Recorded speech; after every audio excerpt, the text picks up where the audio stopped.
Chicago is a beautiful city. When flying into the city, the skyline is breathtaking. But when you travel to the south side, it gets real. Murders, robberies, and gang wars are at an all-time high. Majority of those gang members don't care who's in the way when they're out for blood. One of those people being the gravedigger of Chicago, aka 051 Melly.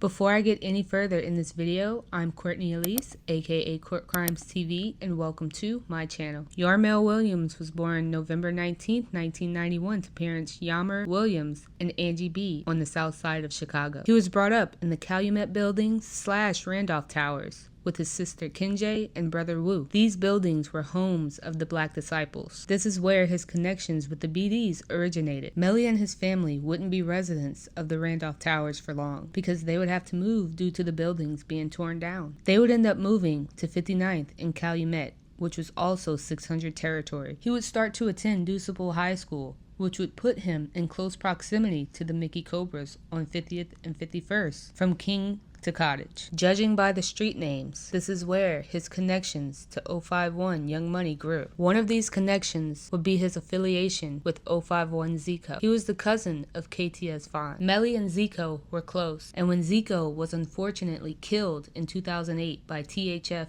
Aki, it made him rep 051 even harder. Now what's crazy is that 051 Young Money was BDK and Melly was BD. Melly had ties to both sides. He was good anywhere he went. His situation, in my opinion, was like bite down 600. He was GD, but mostly was associated with the BDs. Also, they say FBG Brick was also a BD, but he was heavily associated with the GDs. Just wanted to throw that in there. Back to Melly. His ties to both sides was through blood. He was cousins with TYMB Cortez and Courtney. His stepdad was a BD by the name of Jerome Golden, while another one of his uncles was one of the founders of NLMB. So Melly was well connected throughout the city. 2011 would kickstart Melly's career as a certified killer. What started his thirst for blood was the murder of his friend Tariq Mandy, aka T Streets, of 051. On November 10th of 2011, T Streets was sitting in his car when allegedly M Thing from 600 walked up to his car, which was parked on 5630 South LaSalle Street, and shot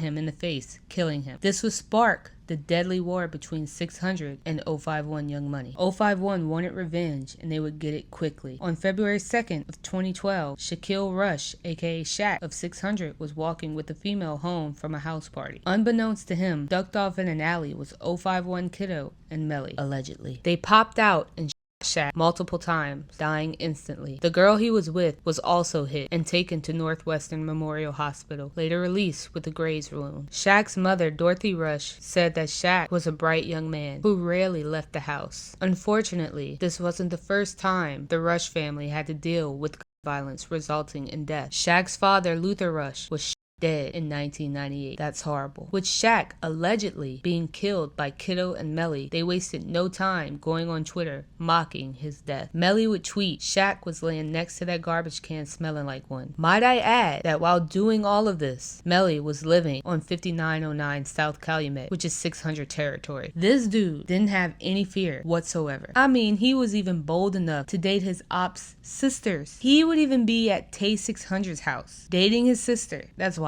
600 wanted Melly bad, but for some reason they could never catch him, despite him living in their territory. So instead of focusing so much of their energy on Melly, 600 went after someone that was truly loved by 051. June 22nd, 2014, 14-year-old Antonio Davis, more famously known as Fathead, was walking to the store with his cousin. According to his cousin, a gray van rode past them slowly, looking at them. Not thinking too deeply about what just happened, the two continued to walk. This is when an individual jumped out of the car wearing a dark colored hoodie and began firing. Once Fathead hit the ground, another individual jumped out the car and stood over him and continued to shoot. Now it's alleged that this hit was done by C-Day 600, D Rose, and LA Capone. LA being the driver. Keyword, I said alleged. Okay, alleged will be used throughout this entire video. In Chicago fashion, C-Day and the others would go on Twitter and brag about it. C-Day even boldly tweeting at a girl saying, "I saw something you didn't." Since C-Day was running his mouth so much, basically admitting to this murder, 051 knew exactly who to look for. 051 attempted to lure C-Day into a setup, making him think someone wanted to sell him something. Once C-Day got to this location, Melly and 2 other 051 members jumped out and started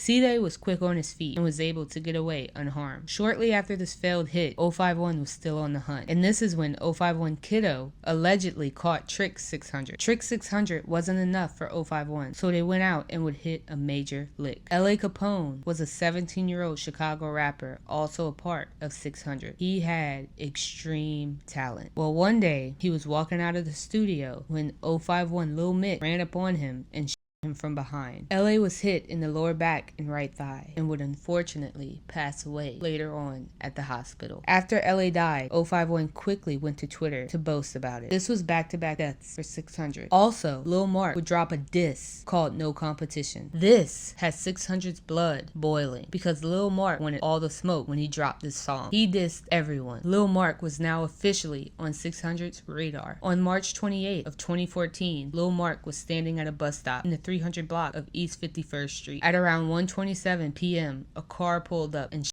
him in the head point blank. It's alleged that D Rose and Twilla from THF are the ones responsible. It's also speculated that King Von and T Roy were in the vehicle as well, because King Von tweeted he was in traffic with them that same day. D Rose would go back to the crime scene and record a video while police was still there. Now remember that this song Lil Mark dropped? That was 3 days prior to his murder. He was also the brother of Tuka, who was also murdered while standing at a bus stop. The BDs immediately went online to mock the situation. Lil Durk even went as far as to go to the actual bus stop and make a video about it. Hey, this bus stop right here though, this is a real famous place, you hear me? This is a real famous place, big. Hey, this bus stop, that's a real famous place, big. I ain't gonna lie to you. This hit 051 hard, and Lil Durk jumping in it didn't make things any better. This is when Melly would start to set his sights on Durk, but he couldn't get to Durk because he was already a rap star. So Melly started to target people closest to Durk. Melly started with Durk's cousin OTF Newski. While out shopping with Durk, Newski decided to sit in the car while Durk went inside the store. While waiting, 051 Melly allegedly crept up the side of the vehicle and shot Newski multiple times. Newski attempted to drive away but crashed his car. Obviously, Durk heard the shots and ran outside, but it was too late. Melly was gone and Newski was dead, slumped over in the car. Just 3 days prior to his death, Newski had signed a record deal. Durk was devastated. 051 immediately started dissing Newski. Mubu Crump went live at the scene of the crime. He said that he was with the person who did it, but they don't want to be on camera. You feel me? They left his ass up here on folks and them tweaking. Buying some shoes. Y'all see real niggas be up here though. Nigga play with me up here on folks in this building, bitch on the news. I look like Newski. Hit his ass up right here on Pat. I'm with the nigga that did. He don't want to be on camera though. Hit his ass up right here on Pat. They also tweeted Durk crying at the scene and said they were smoking Newski. 051 still wasn't done with OTF. This time, they would come for another person close to Durk. On March 27, 2015, OTF Chino was sitting in his car in the 8400 block of South Stony Avenue at about 1:50 a.m. Oblivious to the fact that his location was dropped by one of the members of 051, Melly allegedly walked up to his car and him point blank range. He was rushed to Advocate Trinity Hospital but was pronounced dead. The irony of this whole ordeal is that just hours before, Chino and Durk had met with Joakim Noah of the Chicago Bulls to talk about anti-violence initiatives. Noah had a campaign called Rock Your Drop. Melly would then proceed to go on Instagram Live claiming he was eating a Chino burger. You bring up your little gracious thing when you need your shit. Some motherfuckers remember what you did. Just let me a piece. Yeah, Chino burger. That's what they said. Get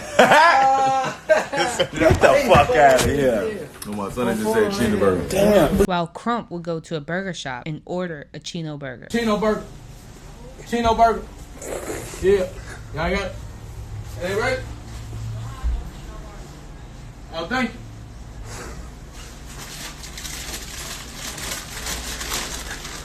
Oh, Bill. What's up? Y'all with that OTLK shit? Oh, man. Hey, this motherfucker bogus as hell, man.